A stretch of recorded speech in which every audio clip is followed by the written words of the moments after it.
More than 100 Pierce Township residents are now suing the owners of the closed Beckjord power plant.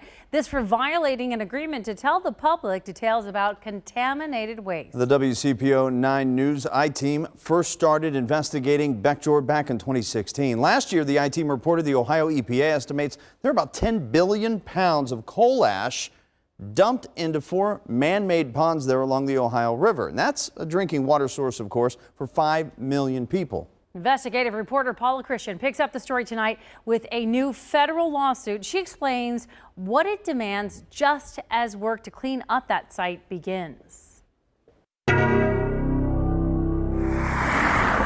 David Vornholt grew up in a pre-Civil War house on the Ohio River in New Richmond, just upstream from the Beckjord power plant.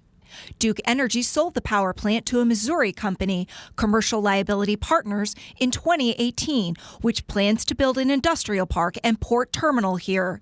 Now, as CLP begins work on the site, allegedly digging up contaminated waste and moving it around, Vornholt worries about the future of his drinking water and his property values.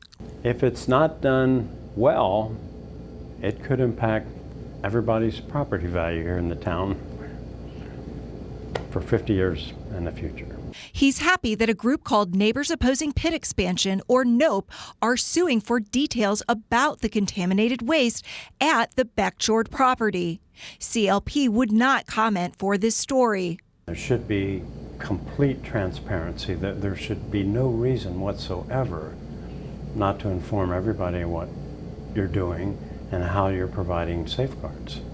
David Altman, a Cincinnati attorney who represents NOPE, says anyone who gets their drinking water from the Ohio River all the way down to Louisville should care about the lack of information about what is happening to the coal ash at the Beckjord site. WCPO has reported 10 billion, that's with a B, pounds of fly ash are in this, estimated to be in this area. This is now being moved around in kind of a shell game.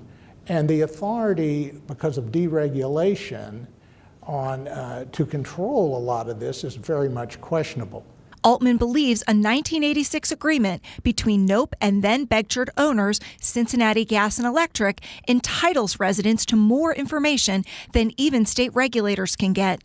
Pierce Township trustee Alan Freeman says soon after CLP bought the site, it promised transparency, but the lines of communication quickly dried up. But it would be nice to be able to have some data that they could share with us on a regular basis and give us some assurity that things are going right there. That was investigative reporter Paula Christian tonight. The breach of contract lawsuit was first filed in Clermont County in December of 2019. Beckjord attorneys moved it to federal court just this week, where Judge Michael Barrett will now have the final say.